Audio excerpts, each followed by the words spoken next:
pagbibigay ng impormasyon at imulat ang mga mag-aaral sa realidad ng buhay media at advertising. Yan po ang isinusulong sa Advertising Congress sa isang universidad ngayong taon. Yan po ang balitang tinutukan ni Julius Disamburon.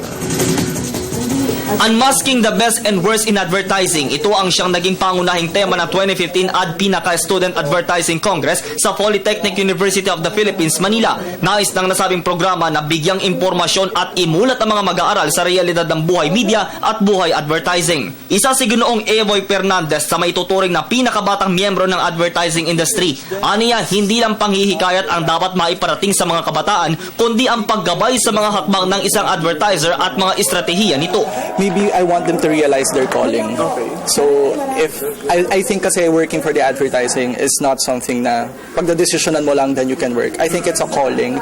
So, I'm here together with other advertising professionals to help them realize their potential at the same time their calling to work for the advertising. Aniya, dapat matutunan na din ng mga mag-aaral kung paano ang tamang pagkilos o taktika, lalo na kung ikay nakatok ang pagandahin ang imahe ng isang kumpanya. Siguro yung pinakagusto ko na duty namin as creative individuals to give people ideas, to serve them ideas, and at the same time to open up their minds about certain things, about certain issues. And people kasi think that making ads is just parang pag may sale, kapag may ibebenta.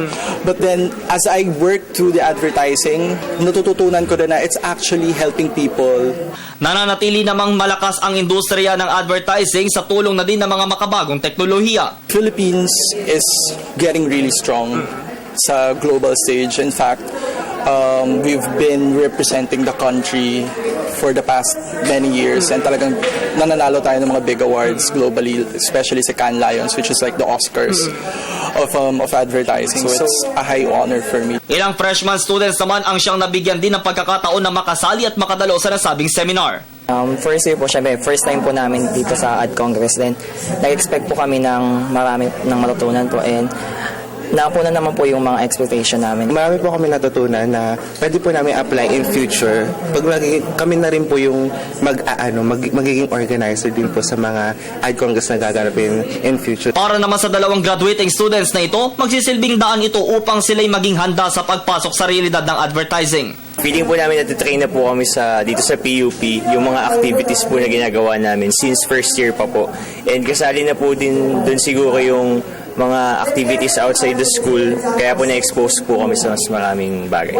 Lahat ng challenges na binibigay sa amin ng prof namin, hinaharap namin siya, hindi lang as a student, kasi syempre inisip din namin yung future namin. So para ma-visualize namin yung sarili namin, na paano kung ito nibibigay sa amin sa real world, dapat hindi kami magko-complain kung mabigat yung trabaho. Dapat talaga manaig pa rin yung teamwork kasi para sa lahat yun. Syempre, kailangan magbigay or magbalik tayo sa mga sa mga magulang nila by tulad nito, bibigay tayo ng learnings sa mga estudyante ng PUP.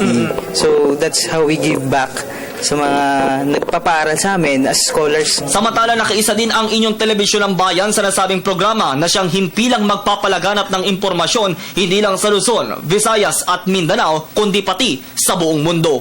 Para sa telebisyon ng bayan, ako si Julius Disamburon.